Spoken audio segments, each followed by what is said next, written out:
is what we know. Raena Shirali is the author of Guilt from Yes Yes Books 2017, which won the 2008 Milt Kessler Poetry Book Award. She is a recipient of a Pushcart Prize, a Gulf Coast Poetry Prize, and a Discovery Boston Review Poetry Prize. Shirali lives in Philadelphia, where she recently co-organized We Too Are Philly, a summer poetry festival highlighting voices of color. She's an assistant professor of English at Holy Family University. Give it up for Raena Shirali. Thank you. Thank you, and very exciting is we have a fabulous sub in the person of Megan Peak right here. Megan Peak, yes, give it up. Received her MFA in poetry from Ohio State University, where she was the former poetry editor at the Journal. Her first book of poetry, Girldom, won the 2018 Perugia Press Prize from Perugia Press and the 2019 John A. Robertson Award for Best First Book of Poetry from the Texas Institute of Letters. Yay! Yeah. And my name, like I said, is Beth Ann Fennelly, and I teach in the MFA program at the University of Mississippi. I live there. Oh, yeah, Mississippi, yeah, all right. I live in Oxford, and I'm the Poet Laureate of Mississippi. Very exciting. Yes, I make zero money. Absolutely. It is very expensive to be Poet Laureate, in case you're wondering, because you don't get paid, and then you go to all the schools and meet all the kids, you know. But it's fun. I'm on my 4th of 4 years, so I'll be back on Easy Street anytime now.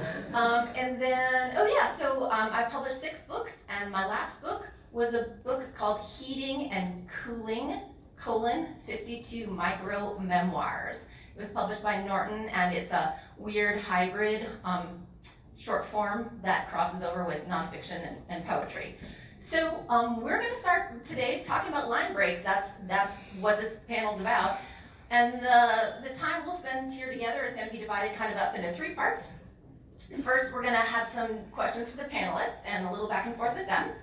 Then all 3 of us are going to project a poem onto this giant screen and take you through line break choices in that individual piece. And then we're going to open it up for Q&A. So I hope that as you're thinking and listening, you'll have some good questions for the panelists. Try to really stump them. I think they'd love that. Oh, yeah, okay, all right, great. Okay, so our first question, and this is courtesy of Kathy Pierce, so again, sorry she couldn't be here. So we wanted to start kind of big and simple, a little broad overview. My question for the panelists is, can thoughtful lineation, what can it accomplish for a poem? How might we use the line, for instance, to influence a poem's energy, tension, or voice? What do y'all have to say about that? Yeah, so obviously thoughtful lineation is the mark of any successful poem, I think. It's something that I feel like we take for granted in terms of its myriad capacities. So there are more obvious things the line can do, right? There's the notion of the line as unit, which I won't talk too much about because I know Meg likes to speak about the line unit. I really like to think about thoughtful lineation as the line break being a sort of hinge, like a door. And so in that metaphor, I like to think about when you encounter the line break, you have a choice, right? You're standing at the precipice, like at the hinge of the door, and you can see forward to where it shifts, right? But you also have the opportunity to stay in the liminal space for longer.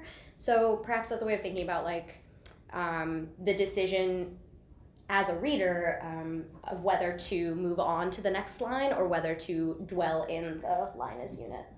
Makes sense? Yeah, that's a beautiful answer.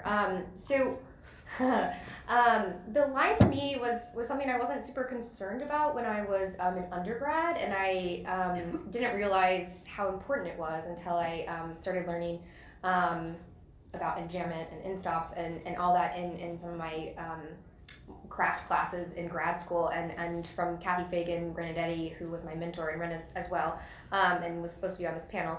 But she kind of taught me that the line could be its own container, and I kind of really enjoyed that idea that the poem is in itself a container, and it can kind of be contained, but it can also spill over, and then the line as unit, as Raena mentioned.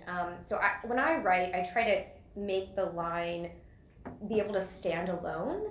So when you look at just the line, it's a poem within a poem, and so that's kind of what I was trying to do in a lot of my poems. And so the line as unit is something that I totally am for. What do you think, Beth Ann? Great, and I'll also invite the people in the back, if you feel more comfortable sitting, y'all feel free to sit. You might want to save your energy for the disco, but if you're comfortable standing, y'all stand, that's great. Yeah, I like what you were saying about how your understanding of lineation has changed as you've gotten older, and I would say for certain that's the case for me when I was a younger writer, and we had, like, the word processor was new. There was a moment when you'd write this poem and it'd just be this block of prose and you'd be like, oh, I could make it a sonnet. And just by making like 14 lines out of it, that is totally not how you make a sonnet. Yeah. You know what I mean? Yeah. Or you'd have like really long skinny lines and then you'd try really fat lines. And as if the poem were water and you could fill it into any container and it would be a new thing. Mm-hmm. And it was such a sophomoric understanding of the way lineation works. And now in my writing process, I would say it's not this ancillary decision that takes place in some like final realm. It's one of the primary considerations that comes in the like first instance of composition, like when the first part of the poem is coming to me, it already has its music, and that is being shaped by the push and pull of the line break. Yeah, poem as, just two things that you said. Usually I write these things down, but I'm a little shaky. There are so many of y'all here. It's freaking me out. So the line as water, as being a sort of, almost like a juvenile or naive approach to thinking about the line, but that's where we start, right? We think about its fluidity, and then we begin to think about it as, I think, breath. Like for me, thinking about the line as breath really changed the way I thought about how line breaks work, both on the page and really importantly in terms of performance. It's a really good practice, I think, to read the draft out loud, right? Yeah. And to see where the lines themselves want to break when you are uttering the work. I think that's especially true if you're writing into any sort of like dissonance, cultural dissonance. I mean, I write about cultural dissonance a lot. Buckle up, everyone. Any disjointedness, right? Any sort of disparity in relationships. Those poems, I find that the more I've written them, the more I can tell when I'm writing it where my breath would break now. Like I can tell where I'm breathless in the act of writing it. I'm getting breathless even saying it, thinking about it, right? But it takes a little bit of like learning to figure out where your breath ebbs, I guess. And are you thinking about the performative aspect while you're crafting the piece, or are you done crafting the piece and then part of the process is to start reading out loud? Yeah, I think that was one of Catherine Pierce's original questions too, right? It was like, where do you think about line breaks in the writing process? And for me, definitely, I don't know for Megan, we'll see. I think it happens in both territories now. It didn't used to, but now when I'm generating work, I find that it comes out with line breaks. Like even if I'm writing in my journal, right, I will be breaking the line sort of intentionally. And then I go back in there, read that piece aloud, and I test sort of like the projected breath breaks of the out loud reading against the drafted line breaks, if that makes sense. Yeah, in terms of the writing process and lineation, it's very similar to Raena's. I think it comes intuitively at first. I don't typically, unless I'm doing like a free write where I just don't pick up my pen and I'm just trying to generate new material. If I'm coming to the writing process with an idea or kind of a poem in mind, I suppose the line breaks are intuitive. And then in the revision process where you're reading things out loud, maybe those line breaks change, or you find a better way to break the line because it causes maybe more tension, or the line reads better in a certain way. As a unit. Yeah, as a unit, right? So that the musicality is better when you break the line at a stronger word, or maybe you break the line at an article. Why do you do that? It's an intentional thing for sure. I think you were talking about that. So it's intuitive for both of us, I think. Yeah. I know, Beth Ann, the poem of yours we're going to look at is one of the micro essays, right? Mm-hmm. Yeah. Can you talk about how? I'm sorry. I can talk about it when I do the poem. Yeah. My question is not about that actually. Can you talk about when you have work that has shorter lines? Maybe what like your process is like in breaking those lines. Does that make sense? Like not about this poem. Yeah. I mean, I think what we're thinking about when we're creating a line of poetry is the push and the pull that creates the rhythm, like the warp and the weft, the two things that you're pulling in. So one is any type of caesura or internal pause and how it's bumping up against the line break and how that's kind of like yanking you forward, including that in English we're reading from left to right and there's that little pause as our eye goes to the next line. So we're thinking about how we're creating a balance or tension. And when we want the end stop line to have kind of like a consonant feel, a feel of rest, or whether we're looking for like a kind of tugging, always aware of how that line is being shaped by the poet, and always aware that we're in the process of art in a way I think we're not when we're reading prose. Cole Swenson says a sentence always points beyond the page. Whereas I think when you're reading a line of poetry, you're always aware of this shaping hand and the choreographer saying, now leap, now rest, now leap, now rest, and meting out your own response over time. So a very clear sense of time, even the way like bars of music would be marked out in time. I think we have the same sense of poetry working like that. Right.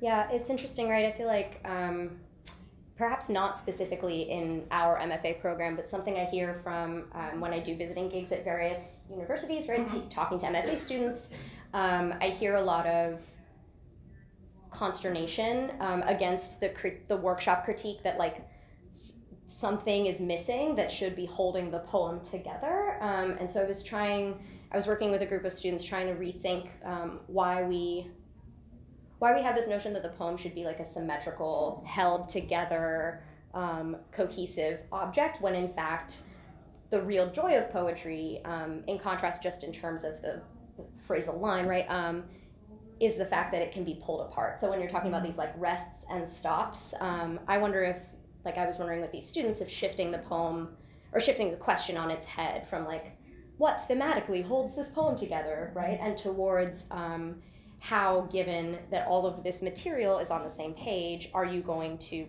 pull your reader's eye apart, or to pull the text apart, I guess. Yeah.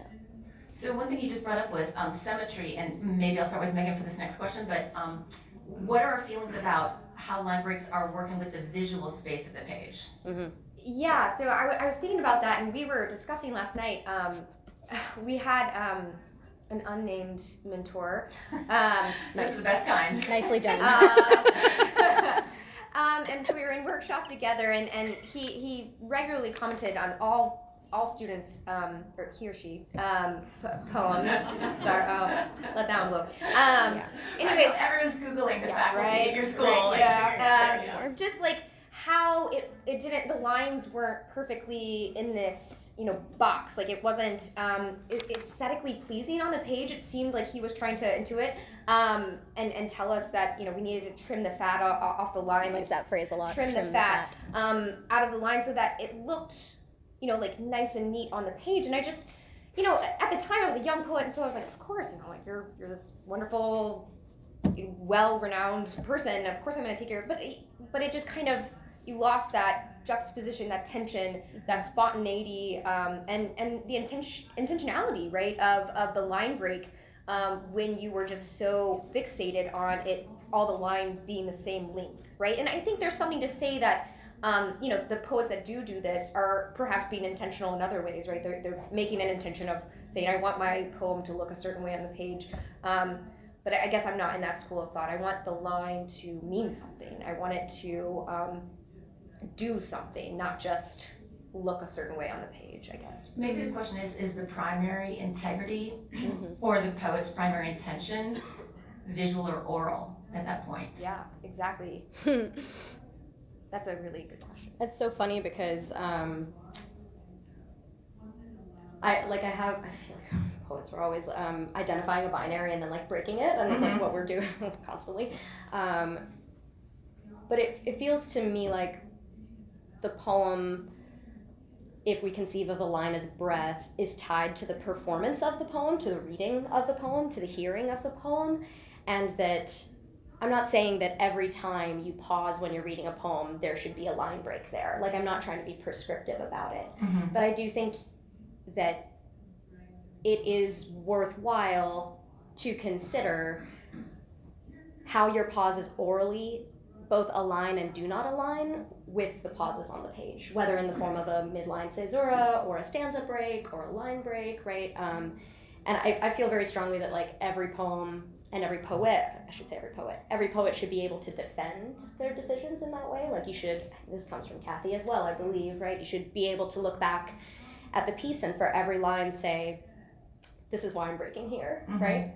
And not every line break within a poem has to have only a visual or only an oral justification, but certainly both of those justifications have to be working in tandem for a poem to be written and performed successfully, and ultimately that's our goal, right? Yeah, and I think just to kind of add on that, I mean, we want our poems to be read out loud, right? I mean, they sound so different in our heads, right? So I think when we're intentional about the line, we're actually encouraging ourselves and our readers to read these out loud, to experience the musicality of the different line breaks, of the different disruptions and tensions. So I'm all for like it looking beautiful on the page, but maybe sometimes it's supposed to look messy in order to, like you said, the integrity of the piece to be kind of held. So I think that's kind of like a bigger picture look at it, but I mean, I want my poems to be read out loud, and so yeah, I think oral is more where I'm leaning towards for line breaking. Well, we were talking about our like nascent practice as beginning poets and feeling our way toward a theory of the line or kind of a signature in terms of style, but of course that can harden or codify into like a rut. You know what I mean, where your poems are coming out and they're kind of broken in a certain way, and it's predictable to you and it's predictable to the reader. So have you ever been in a rut like that, and what causes that, and how can you jumpstart yourself out of it? You go. You, me? Okay. All right. Yes, I think that for me it happens when I can predict as I'm writing the line where I feel I'm going to break it before I've even gotten there. Like if I'm no longer surprising myself with my line breaks, then I call that a rut. You know what I mean? And I think that can be hard to reconcile along the fact that for many poets, again, I would say for a successful poet, the way an individual poet breaks their lines is part of that poet's voice, right? So I think it's a complicated duality to hold. Like on the one hand, I'm proud of myself when I can tell where I am going to break a line before I do, and on the other hand, I want to challenge that instinct almost immediately, right? For me, I do a lot of, I don't know where I got this from. I don't know if it's like an Indian thing or just like being around like dads too much or something, but I do a very like punny line break. Like I like doing a wordplay line break. I like breaking between two different readings of the same word. I like breaking in the middle of a word. I like multiplicity of meaning, so I'm constantly thinking about that. But also I did that almost to death in my first book, and now when I find myself doing it, that to me is a lineation rut. It's weird because it's not about the shape of the line or the line as unit, it's about, I think I'm doing something clever, but I've already done it 100 times. So maybe it's time to try something else. Yeah. Does that make sense? What about you? I actually want to talk about someone else real quick, because when you were talking about the playfulness and the ambiguity of a line break, who actually came into my head was Milton with Lycidas. So just to go old school for a second, because one thing that we've been talking about so far seems to be majority free verse writers, and we're talking about making these decisions, and the decisions that are made by someone who's writing in meter are completely different. Yet when you think about what he's able to do in a poem like Lycidas, and how he's able to have line breaks that are end with a sense of resonance, but the next line reverses the meaning entirely. Weep no more, my shepherds, weep no more. For Lycidas, your sorrow is not dead. So there's a second one, is weep no more for Lycidas. And then, but the next line continues, and Lycidas has died. It was the thing that you thought. Or, Satan talking to Eve when he says, he's gesturing her to paradise, that she owns everything. And he says, all things thine, line break, by gift. So the gift is because apparently, in this way that Milton would think they'd be given from God. But but Satan is going to use a crafty line break, go figure, to take that material and kind of hide it down in the second line. So it's interesting to think of the people who are doing this really well. A more modern example, I think Shane McCrae has some really interesting line breaks where he's almost appropriating the blank verse, but dropping out syllables and breaking mid-words and asking you to stick with this odd juxtaposition of meaning in your head before you continue. Yeah. What about you? Any thoughts on this or poems that you admire that are having fun with line breaks and breaking out of the rut? When I was in grad school, I read, because I think I must have been in a lineation rut and I didn't know it, and Kathy was like, read some Tessa Rumsey. And she does this really interesting thing with just everything is in-stopped, meaning like there's a period at the end of each line, and they're in these like kind of bricks, and the line, but the line continues to go on, and so I figured out how to kind of make that my own, and so that was a way to be playful and get out of whatever rut I was in, which I think people were, and myself, when I feel like I'm in a rut, I look at the poem and I'm bored, and so I think the second part of that question also is, like how you get out of the rut, or become aware of the rut. And I guess my best advice would just be to look at different poets and what they're doing with the sentence versus the line, and how they're playing with in-stop, breaks, breath, pacing. But you had some really good strategies. I mean, you can read them if you want. I was also thinking about Victoria Chang's book, Copper Canyon, Barbie Chang. Everyone should read that book.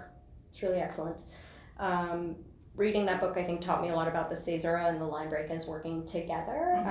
And multiplicity of meaning certainly is something she's doing there, but she's also eliminating, in most cases, punctuation from the poems, such that the caesura and the line break are the punctuation, which creates that sort of like, the feeling of like reading a waterfall, right?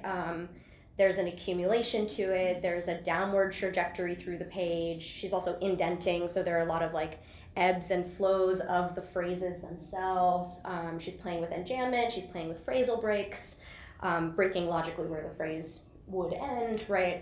So I was just thinking about her and wishing I could talk about one of her poems instead of my own a little bit here. But some strategies that actually I learned from reading and reviewing Barbie Chang, and for those of you who I think are feeling, we were talking about this yesterday as well, maybe a little stuck with your lineation or just with your writing generally, it's a great idea to write a review of a book that you can't quite figure out in terms of its formal approaches. That forces you to dig into it. You will learn something and it will change your own approaches as well. So I would highly recommend that. Just some other little dudes I have written down are put the whole poem in prose and start again. I'm a big fan of printing out what I have of a draft and then flipping it over and trying to write it with the original breaks from memory. And if I can't remember a break, that means there's a problem, right? I should be able to remember. My line breaks should be meaningful enough for me, the author of them, the only person who cares as much as I do, to remember them, right?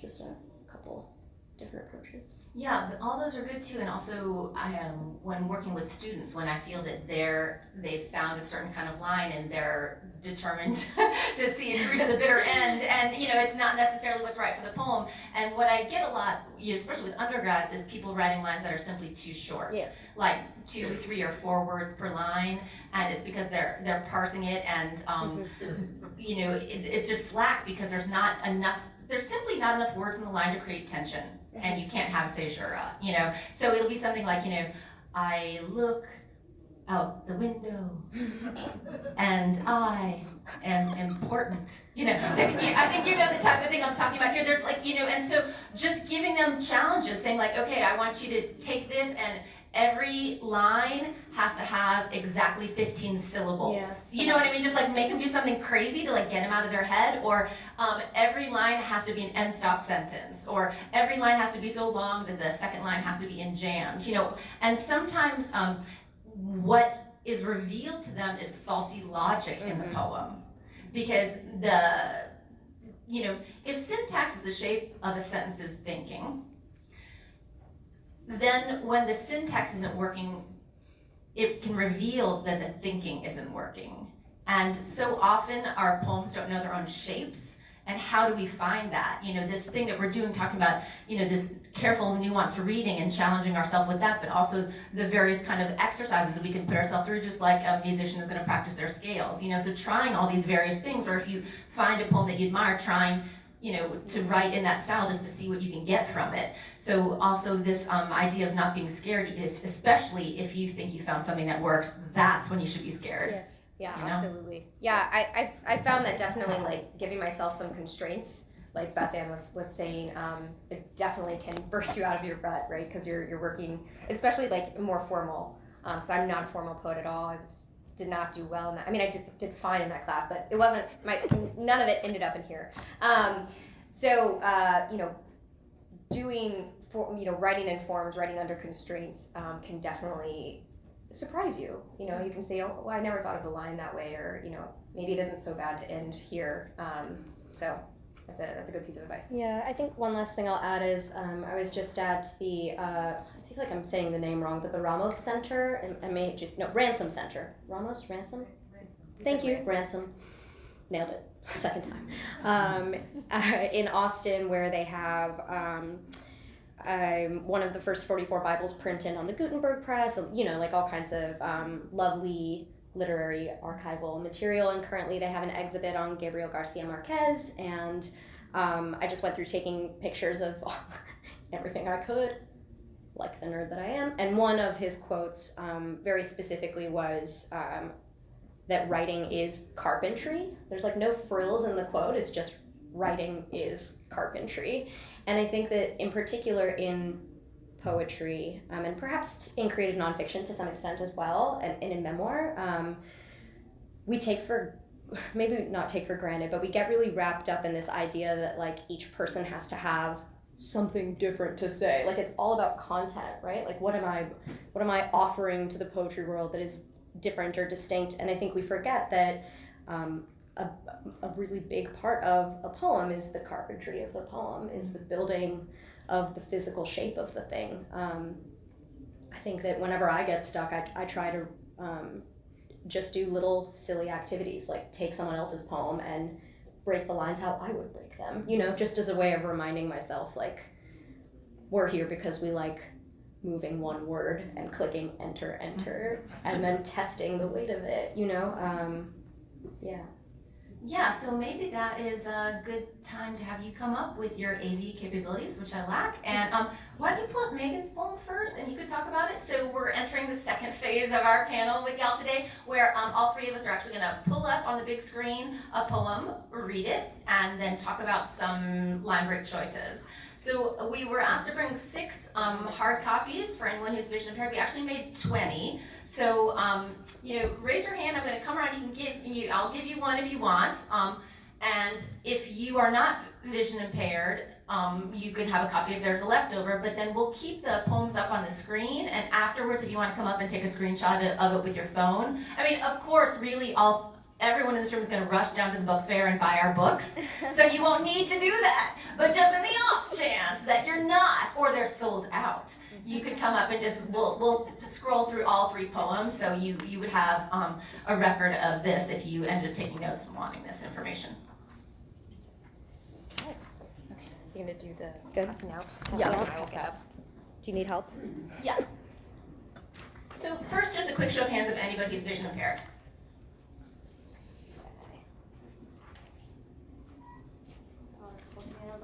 Anybody else? And 2 more down there. And now just anybody who'd really love one.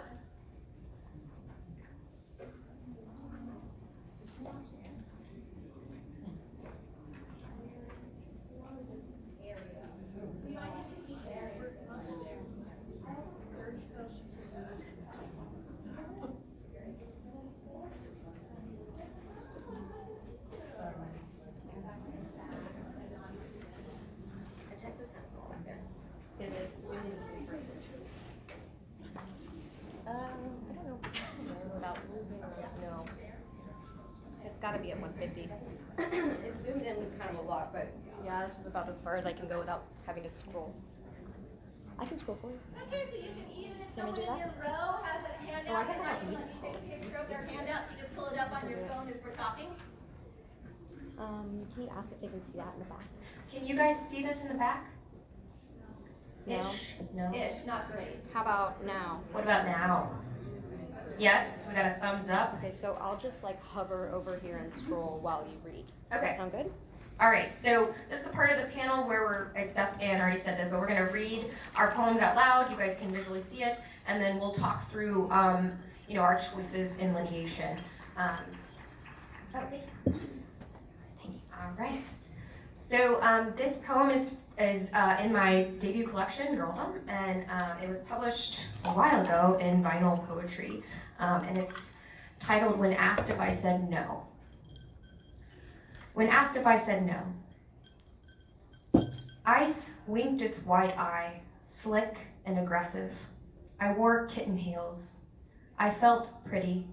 I didn't mind the snow landing in my hair, wind biting at my nape. How almost it all was. Home, bed, sleep.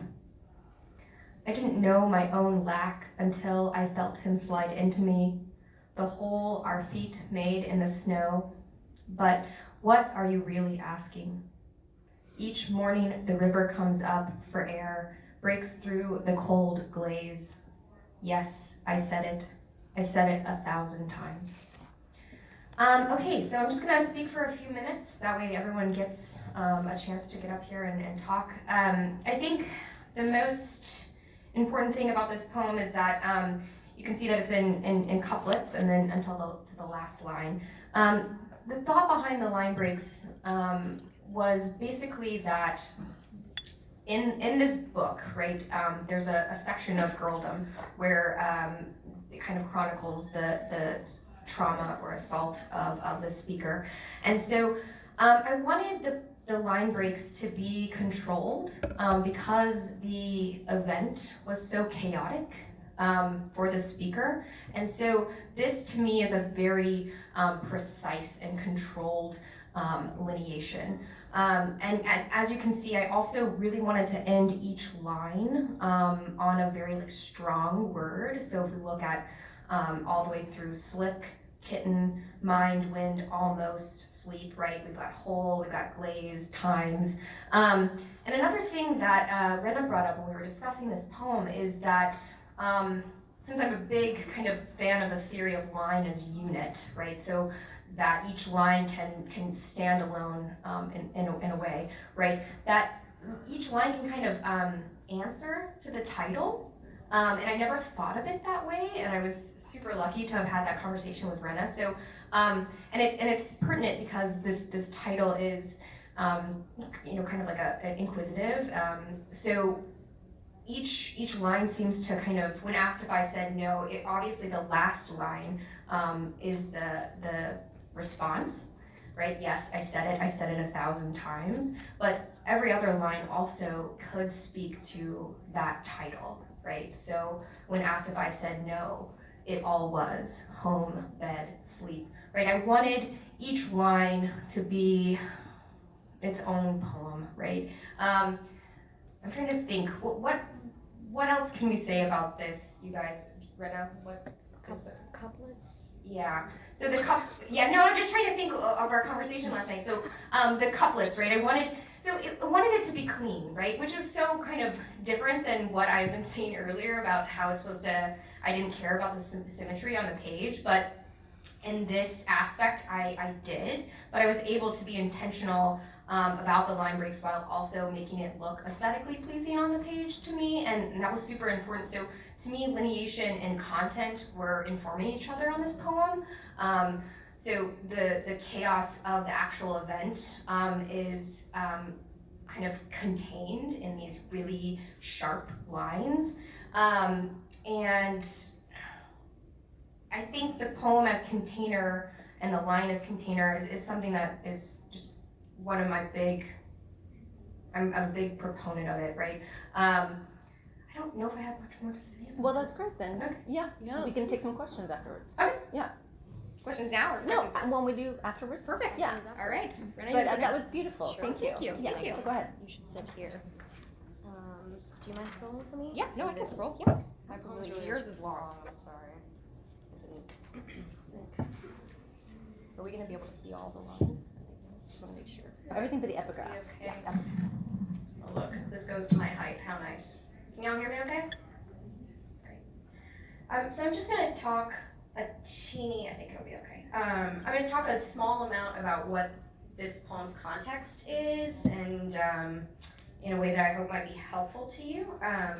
So the title obviously includes the names of 3 places, Jodhpur, Jharkhand, Philadelphia. That's a title strategy I borrowed from Kathy Lynn Shea's poem, Los Angeles, Manila, Da Nang. And I'll talk a little bit about how this poem deviates from Kathy Lynn Shea's piece in terms of the line and in terms of breath. You're also going to see a word here somewhere, doesn't matter where. The word is dayans that you're going to hear. That word refers to women who have been accused of being witches in India. The practice of witch hunting is ongoing in India, meaning there are about 100 victims, women and children mostly, but also some old dudes every year. So my new manuscript is working with that material, pulling in a lot of anthropological material, but also asking this broader question of like, who am I to be writing about this topic? So that's generally the vibe you're gonna get here. We good? Jodhpur, Jharkhand, Philadelphia. The air is writ of ash and sand, though this is no memorial. Camels buckle clumsily groundward, and I've forgotten how to grieve. I was nowhere when my grandparents died, just like I'm nowhere now, picturing Jain temples and carved elephants and the faces of so many monkeys huddled on eaves. I wish all women on earth a day of invisible. I wish for no trials, no catcalls, no sound. Like how I am on this dune, transparent, wondering about power and numbers. Bodies of accused Dayans go unreported, while I roast dough over dull heat. This in the country empire left behind. Here the flower-silted air.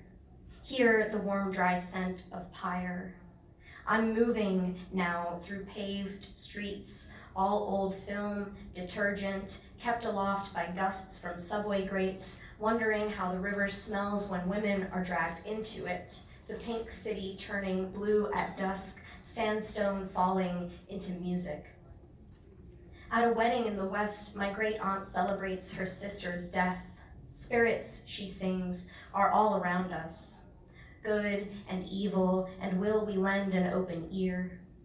Here is my plea on cue. Country of drought and several gods, country of waterfalls wrung brown with soil's unease. I'm not there enough, not you enough, and I've come to ask what to do with our dead.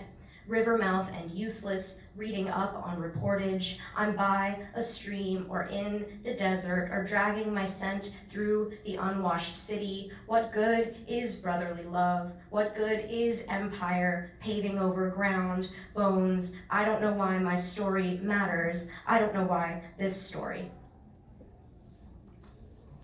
I'm just gonna breathe for like 5 seconds, if that's okay with you. Can you hand me my water?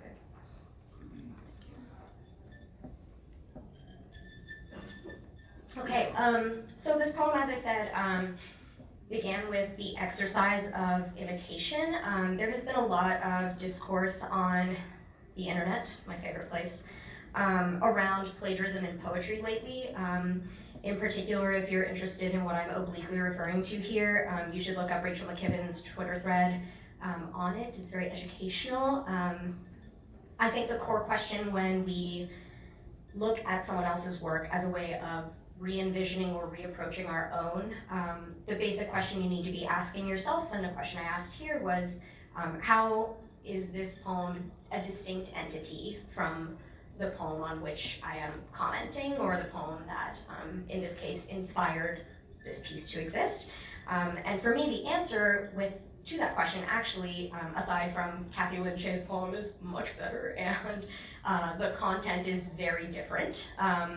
The other question for me was, given that I am operating in couplets as Kathy Lynn Shea's original poem also does, what is the formal distance between my work and the work that inspired this, right? I've been messing a lot lately with, as you can see here, inline caesuras. Usually I just click tab, sometimes I click space 4 to 8 times. For me, I wanna walk over.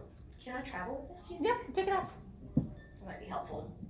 Meg, I'll tell you when to scroll. Ooh, does it? Yeah, just pull it out towards you. There we go. Okay, so like this caesura, for example, I like thinking about the line both in terms of, obviously you heard it when I was reading, the space for a breath there, or for the creation of the notion of breathlessness as part of the inline caesura. Something cool that happens too is you get to have a line as unit and another line as unit, and then this whole entity is unit, if that makes sense. I just like giving myself everything, so that's kind of my approach here. But something else I find fun to think about, can you scroll a little bit more?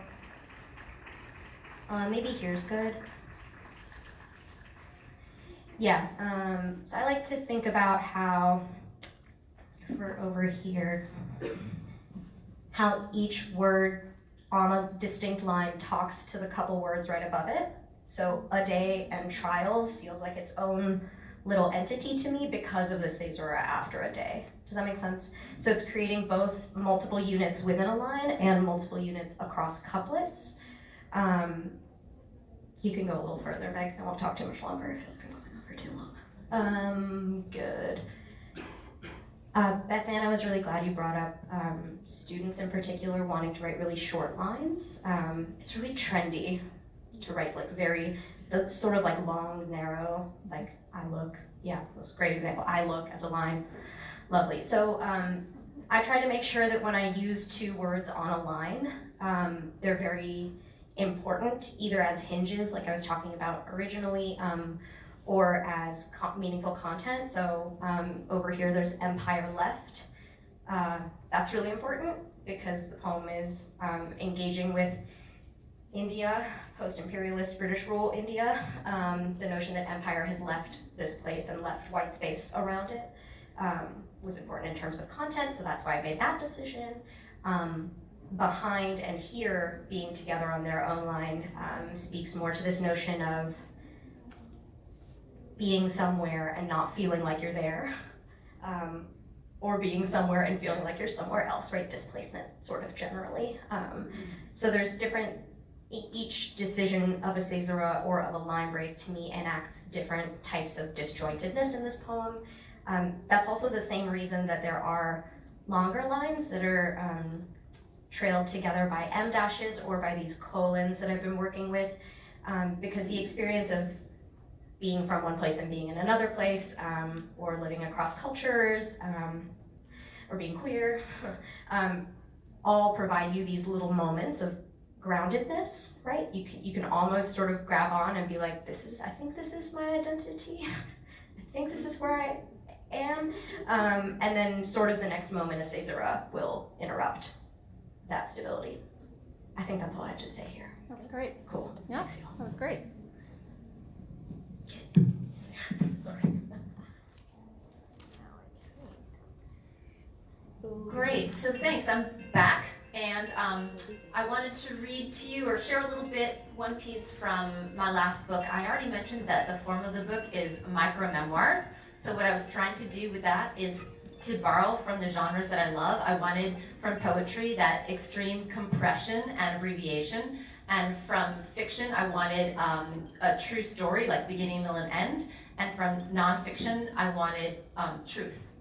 So I read a book of micro-memoirs, and I think of them as micro-memoirs. I don't think of them as poetry, and this is the one piece in the book that's an exception, because I feel like it has a poem's strategies. So I'll introduce the poem, and then I'll read it, and then I'll talk about why it seems to me a prose poem and not a micro-memoir. One of the things, of course, in the book is with poems, you get a speaker. So even if I was up here reading a piece that was about like a professor from Mississippi with 3 kids who was at AWP, and we were talking about it, you couldn't be like, well, you in that poem, you'd have to be like the speaker, it's that little game we play.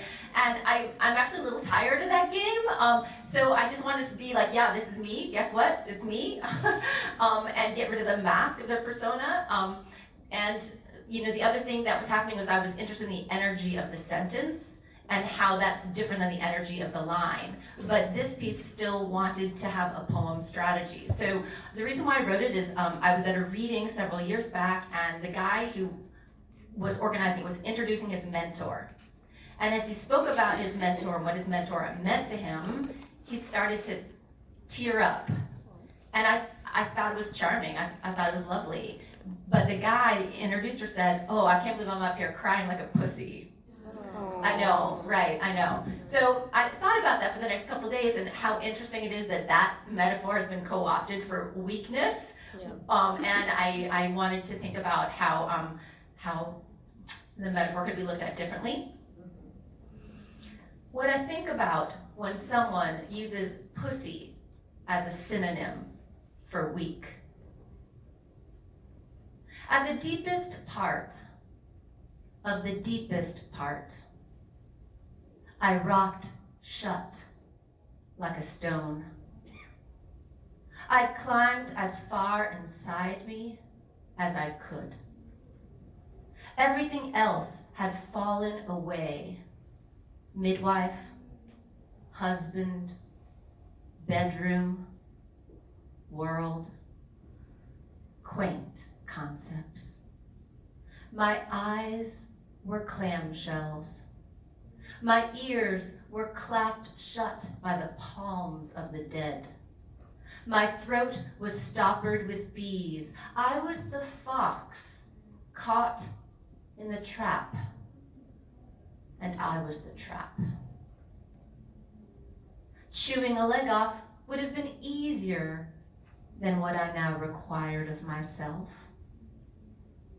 I understood I was alone in it. I understood I would come back from there with the baby, or I wouldn't come back at all. I was beyond the ministrations of loved ones. I was beyond the grasp of men. Even their prayers couldn't penetrate me. The pain was such that I made peace with that. I did not fear death. Fear was an emotion, and pain had scalded away all emotions. I chose. In order to come back with the baby, I had to tear it out at the root.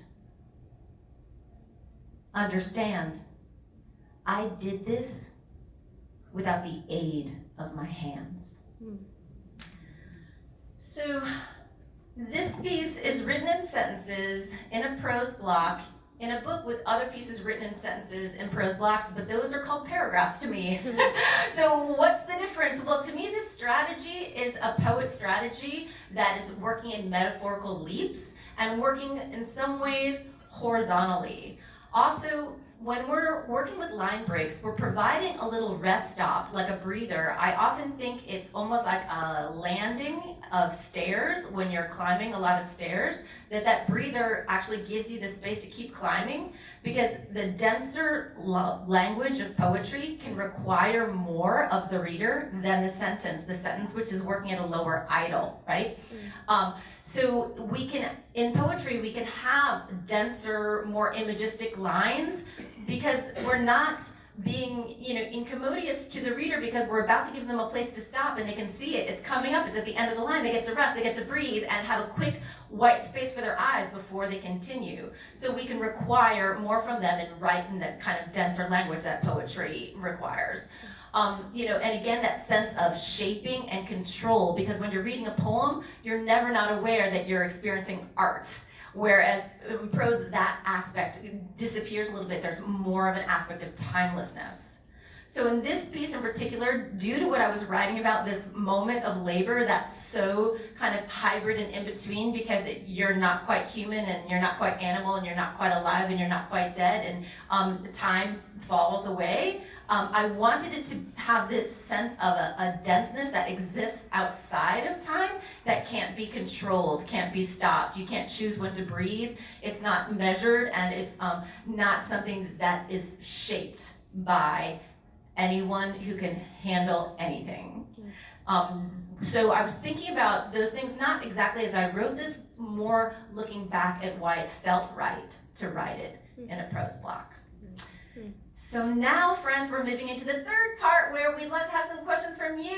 So I hope that you've had a chance to do some thinking and come up with some things you'd like to talk about or think about or ask about. So who's got a question? Yes?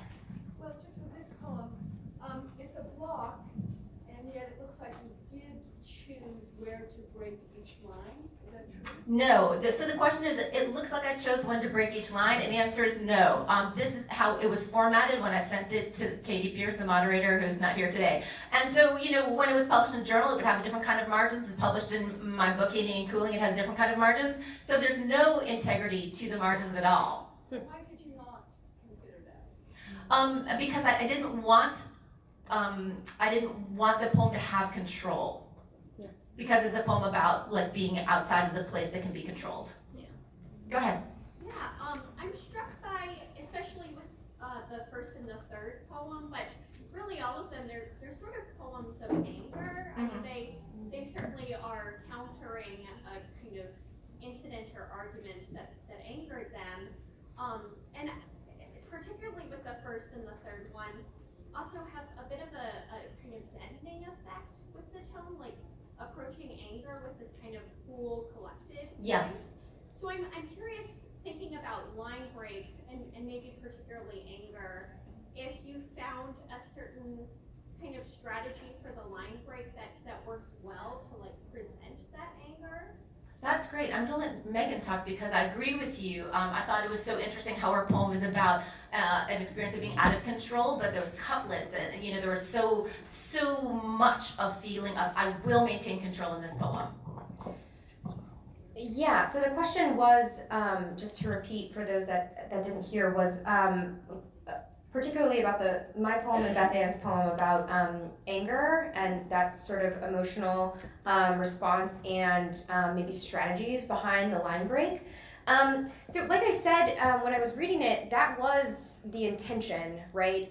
Was to, and I guess I'm just going to throw off the mask of speaker, right? But when I went through this, right, and I was trying to write about it, it felt so chaotic in my head and in my body. And I wanted to reclaim power. And the way I did that was on the page and with the line break. And so I'm not sure if strategy is something I can speak to. It just, couplets felt very controlled. They were precise, and then the last line, which kind of went away from that couplet form. I wanted that to be a standalone because I wanted it to be powerful and this is the end of the poem and I'm not gonna talk anymore about it, right? So there was, besides anger, rage and grief, right? I wanted the poem to be understood through how mundane the night was, how mundane I thought it was going to be, and then how that got flipped on its head with the actual experience of being assaulted, and then how I was going to do that through the poem, and part of it is through those line breaks and making sure that everything was very, very precise. So I guess the strategy there was, how do I find a way to contain, but also show that this was a traumatic experience, and I think that just kind of came from writing a bunch and then cutting back, right? And I don't know, Beth Ann, do you want to talk about yours in terms of emotion? I think you did a good job. Okay. So I'll take another question. Okay, sir, in the back. You have the glasses? Yeah. Mm-hmm. Yes. Oh, I'm sorry. Yeah, I see.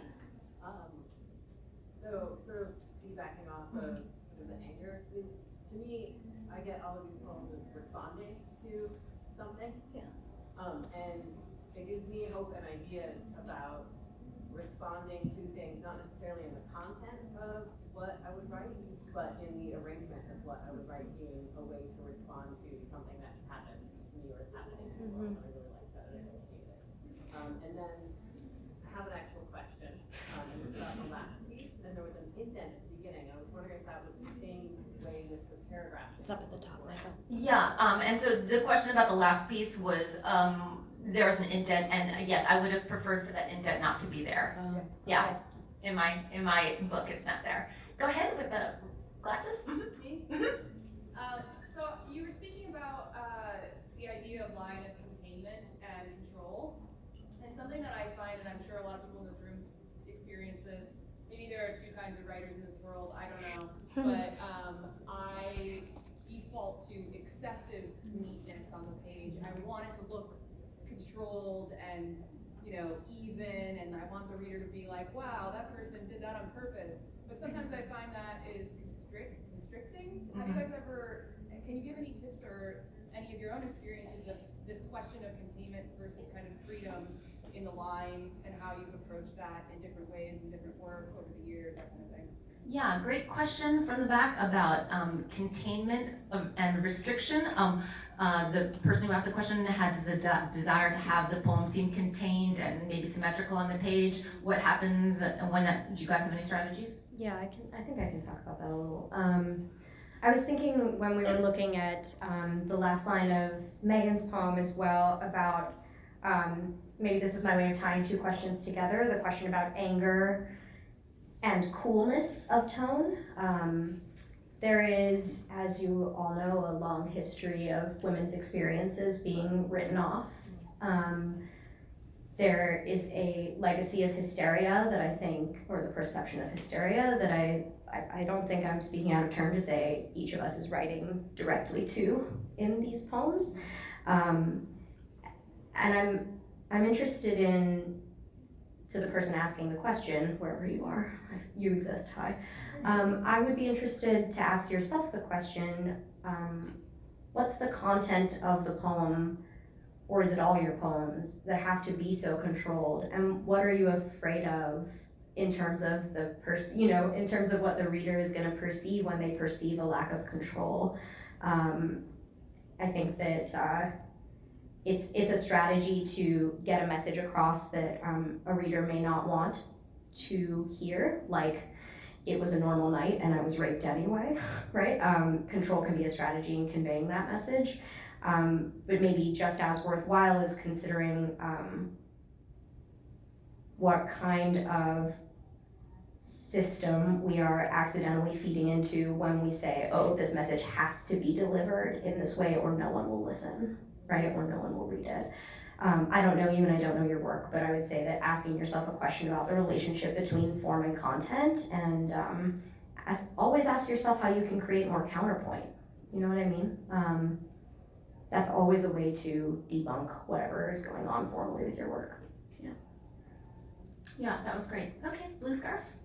I have a question about cyber poetry, or poetry where it's going to actually be moving around, and how we might understand the concept of lineation with poems that are moving. Great. So the question from the front was about cyber poetry and what are the considerations when you're working with a poem that's actually going to be moving, depending on, clicking links or whatever. This is a question I'm definitely turning over to my panelists. I think I can take yeah. this. I think the same, I don't know shit about cyber poetry, so if I'm wrong and someone wants to come tell me about that afterward, happy to hear, always happy to learn more. But my guess is that if the lines are moving around on the page and there are hyperlinks, I guess so. question mark, maybe there are hyperlinks as well, then that approach seems to be toward multiplicity of meaning as well. Like, it doesn't seem that different from like the chaos I made you look at today, If it's moving around, it's asking you to consider probably with each word that gets shifted from one line to another, how the meaning of those lines changes as the configuration changes. That'd be my best without seeing a single Zyber poem ever, that would be my best interpretation of the function of a moving line. Yeah, and fair enough. I mean, when we think about something like Bob Dylan, who thought he could record a song, like play a song like many, many different ways, and like there was a way of just having one recording that was kind of killing it. I mean, I think what you're talking about is something really different, where the idea is movement. Yeah. Not stasis, not looking at these things as decisions that have been made that should be defended, and articulate a kind of authority of the poetic vision. It's really a different quick consideration. Yeah. Sir. So first of all, thank you so much. I literally give every expected mother friend of mine a copy of Tender Hooks. This is my plant in the audience. Yes, that $100 bill, you're gonna come up and get it afterwards like we discussed, right? Yes, every pregnant mother gets a copy of my book, Tender Hooks, did you say? This is the best question ever. Thank you, AWP. No, so my question actually is about, so I appreciate what you guys are saying. I really feel like I put a lot of effort into my endings of lines, but then I always get back to the front of the line and I'm really disappointed with myself. I'm like, so I've got all this great gravitas and weight here, but then the front of my line is like I and and I'm like, okay, well, who wants to read that? So I try to balance, like, okay, a good ending, maybe I don't have to be so hard on myself in the beginning, but I'm wondering if you just speak to that conundrum. Yes, the best question, not just of the panel, but of the entire history of AWP, ended with a question about, we're paying a lot of attention to our line breaks and the last word in the line, and then what does that do to the first word in the line? Because often, we just actually looked at some of the really strong words that were ending Megan's line, and if you're ending with a word like, heels or some of these other strong words, the next word might be of the blank, blank, blank. So, of course, in English, because we read left to right, the most important word is going to be the last word in the line because it's the word that stays in your head for like a nanosecond pause as you go to the next line. The second most important word is the first word in the line, but it's second most important by a lot less. So when I have to sacrifice, I would definitely sacrifice that. But I would say one strategy in revision is read your poems not for comprehension, but for the integrity of the line by reading your poems backwards, line by line. Line by line, yeah. And so making sure that every line has its own moment of interest. And so normally, are you working with the counterpoint of a caesura, or are you pushing and pulling with a kind of tension that's fruitful? Is there a kind of ambiguity in that line? Every line has to have like its own special sauce, even beyond trying to figure out the big picture. I've got another question unless you guys want to add on. I'd just say, as an experiment, push your poem to the right margin. You're writing on the left margin, maybe that's why your brain is sacrificing the first word of the line. Push it over and that will, by default, push the emphasis to the first word of the line. Yeah, that'd be fun to try. Yeah, that's fun. Go ahead, Chelsea. So that And do you like my work? No, I'm just kidding. kidding. Just really kidding. Or kind of, yeah. I feel a little left out of here. Yeah. But also, I was wondering if any of you guys had like a recommendation for specific programs or word processors that you use to put your poetry into, because I haven't found one that like feels like intuitive for poetry. Maybe that's poetry. So the question from the front, is there any special program or word processing thing that works? And I am definitely turning this question over as well. I mean, I just use Word, and a journal. Yeah, I still like paper and pen, so I'm going old school. You know what I mean? Yeah. Nothing Does special. anyone in the audience have a certain program that they think that they should recommend? Someone struggling with this? Go ahead, shout it out. Buy whiteboard, do it by hand. Buy a light board and do it by hand. Okay, that's interesting. Cool. Make it visual, make it like art. I like that.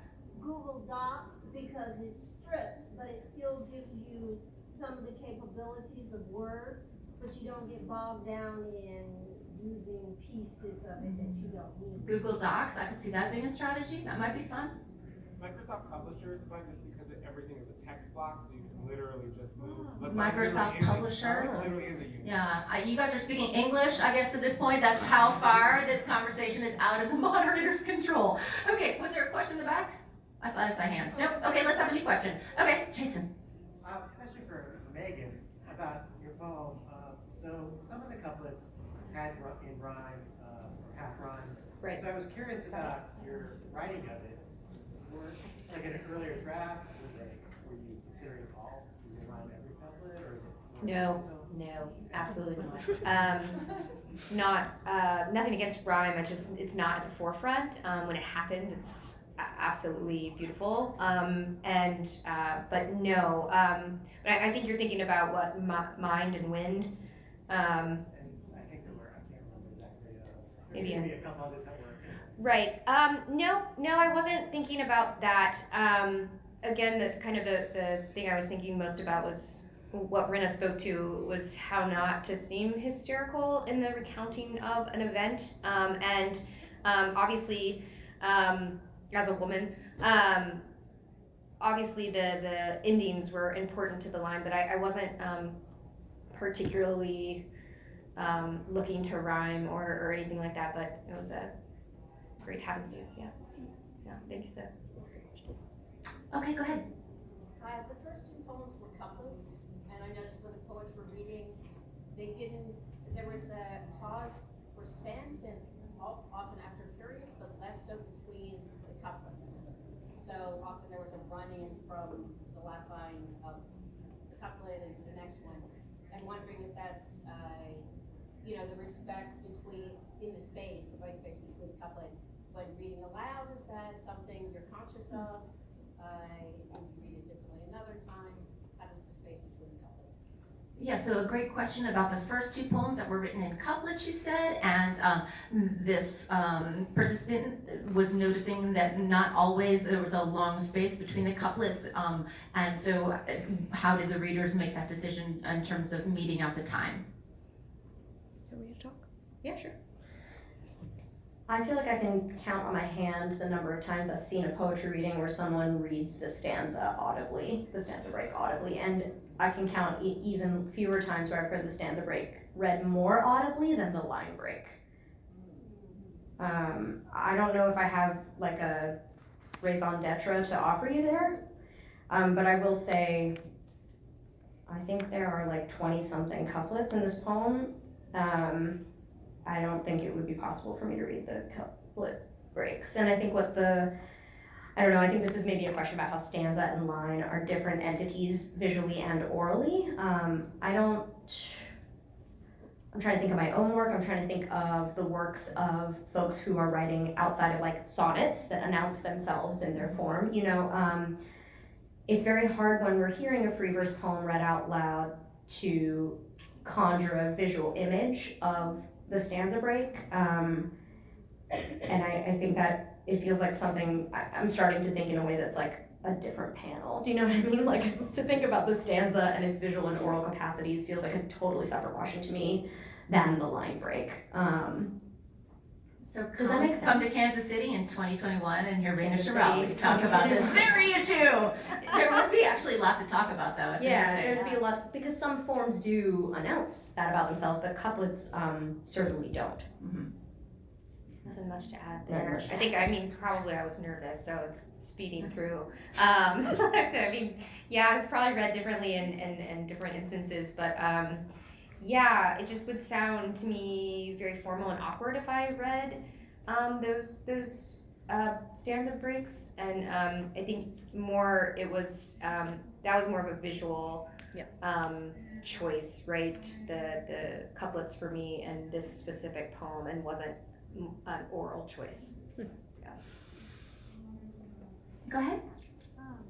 So, like we were talking earlier about like the idea of like short, trendy lines, and like how like density of meaning within those is really important. Mm-hmm. Like, maybe it's because I'm like younger, or I've engaged like more with poetry like in social media and oral performance, but I think often it feels like very inviting.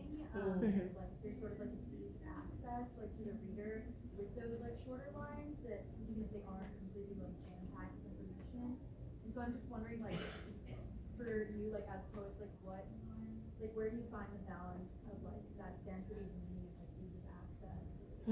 Yeah, so there's a great question from a younger participant in the front who noted that when we were talking earlier about the trendiness of poems with the short lines, that may be even influenced by social media, and there's a kind of accessibility to those poems. They look easier to read, and so how do the panelists balance density versus accessibility with line length and line breaks?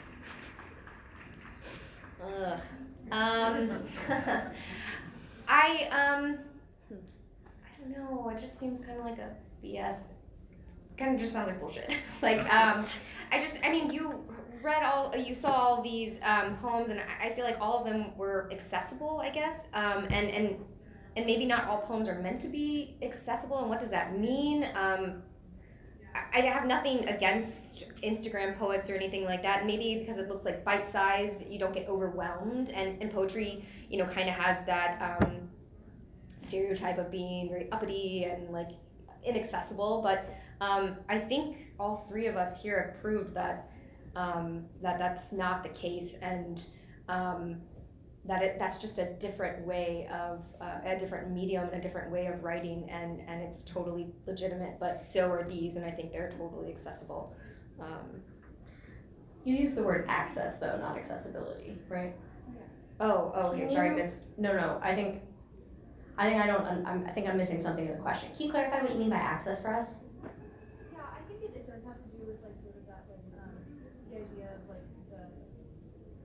I'm always told to like sprawl on a page more and like have like lines that like elaborate on like an image, but I feel like often even sometimes with like performance, that sort of like the like initial reaction of the reader, if you don't have it like in front of you, or if you're spending just like a shorter amount of time with the piece itself, like sometimes like having this really like dense meanings like can be difficult for like a reader to parse initially. Gotcha. I think we should have to read every poem 4 or more times. I don't really believe that a poem is supposed to be read once. Yeah, but it's also true. I think you're almost talking about like a different genre. Yeah, you know what I mean? So like, too. I mean, especially with spoken word or performance poet, like that's an art that is supposed to be something we get out of when we hear it. And to do it really well, to be awesome at it, you are being 100% communicating in the delivery.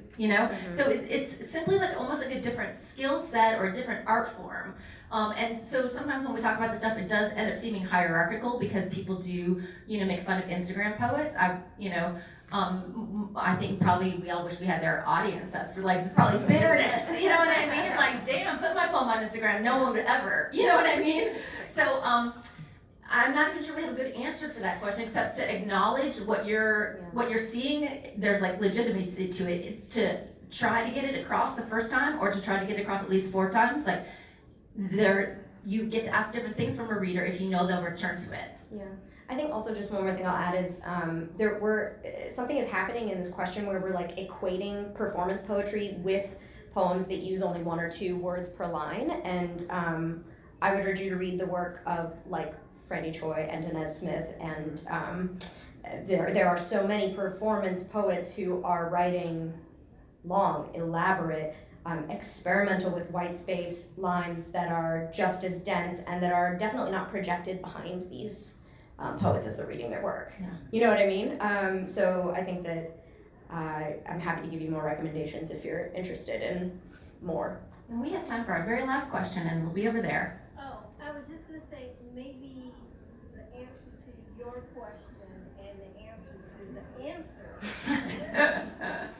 is sort of based on what I heard Toni Morrison say one time when they were asking her about her writing and why she wrote it this way and why didn't she do it that way, and her writing was difficult. And she in very Tony way, she just said, I did not write it for you. Yep. So maybe it's a thing, no, seriously, it could be a thing of just simply audience. Because when we write, isn't that the thing? Obviously, we are writing because there's an urge for us to communicate. But most of us have a particular audience first and foremost in mind. And then everybody else can jump on later.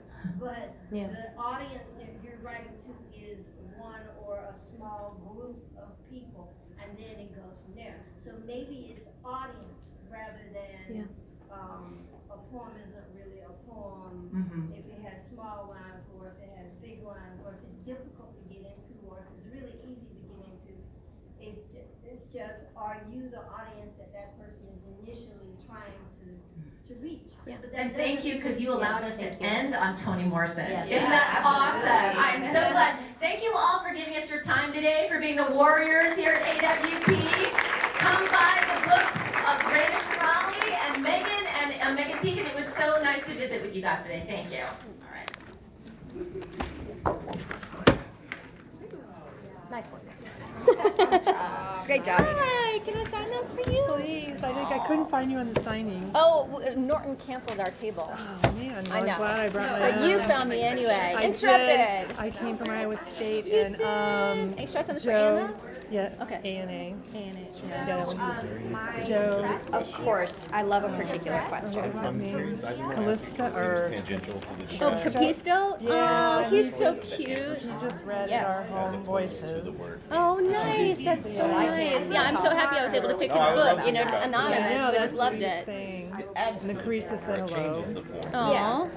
So in that particular poem, Yeah, Alright, here's I think of the mine, ampersand and as a then here, we'll punctuation mark rather than a replacement for the word and. okay. Yeah, sometimes those two, again, that's a binary, so it's meant to be broken, sure, you know what I mean? yeah, But when I'm using the word and to string two things together, it's because they are I maybe found you things because I that was Googling micro memoirs and we're writing a already used memoir. to. Oh, really? That's as being strung awesome. together, whereas the ampersand to me is teach sort of class like, on micro-memoirs. I've been using the colon You with like are? a That's so space cool. around it. Like, Well, as on opposed my to the website, ampersand. I actually have a link to an article that I wrote on micro memoirs for the Yeah, I know. writing I'm using from. that. This is just So your it's name. sort of like a I'm gonna give it mathematical away ratio. when I'm Serve as This a is line sweet. break in a sort. Thanks so much, Anna. So nice I'm just meeting always you. trying to So find I different just heard you ways say to that Norton isn't here. Yeah, Yeah. so to say Find the book Zorama. online. Yeah, I mean, it's for sure everywhere, but I'm sorry I'm not able to sign it for you. And actually, if you want a signed copy, my bookstore in my town, which is Square Books, has signed copies and I send first class if you'd like. Okay. Yeah, I'd be happy The to. argument for the ampersand as the there. final letter of the You alphabet. probably And answered in this that sense, question, is but an what argument for book it is as that an poem in? It's from Heating As a and kind of typographical kind of entity. like Yeah, representative 52 of micro itself. memoirs. Representative of itself rather than a character representative of the word and. Oh, thank you so much. But it's weird because we don't have to read it out loud. Right. So that's something I've been We need a doing new too. pronunciation. Hi, I'm Your glad to stanza see question was interesting you. because I was like, even to No, like Norton the didn't ampersand come. out loud is already a question I'm so confused about. Right, I know. The stanza on top of that felt like the mind comparatively boggled. But recommend that as a main Okay, cool. I'll take a look. Thank you very much. I know. Great question. What a welcome. Well, I know, but I didn't want to No, you were detract from. Right, I know, and like trying to make the people who are coming feel like we're like criminals, like crossers. I know, right, totally. Yeah, that's exactly the metaphor. To me today, but however, Well, I'll if you would like, I'm gonna turn this off real quick because I recorded the entire